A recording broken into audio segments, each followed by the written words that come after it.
حلوه قوي. لا حلو.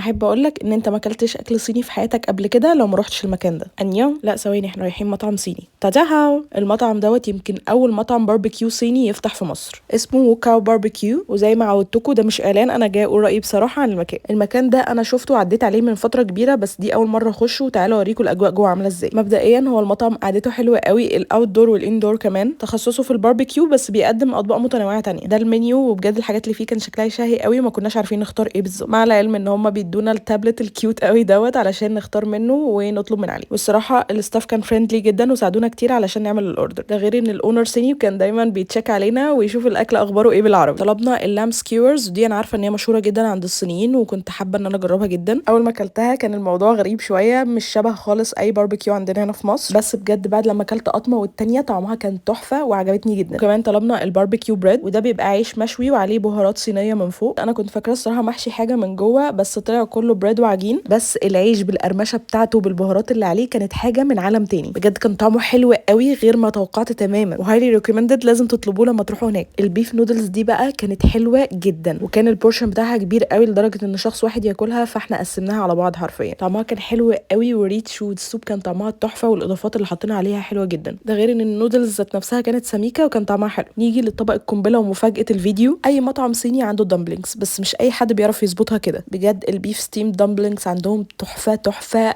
out of this world، وواضح رياكشني هو اللي هيتكلم. كمان كان في حاجات كتير قوي نفسنا نجربها، تقريبا كنا عايزين نجرب المنيو كله، بس قلنا لازم نرجع تاني ونجرب حاجات تانية. المكان في المعادي، وانصحكم ان انتوا تروحوا جدا. التجربه الصراحه بتاعتنا كانت 10 من 10، يا ريت تروحوا وتقولوا لي رايكم فيه.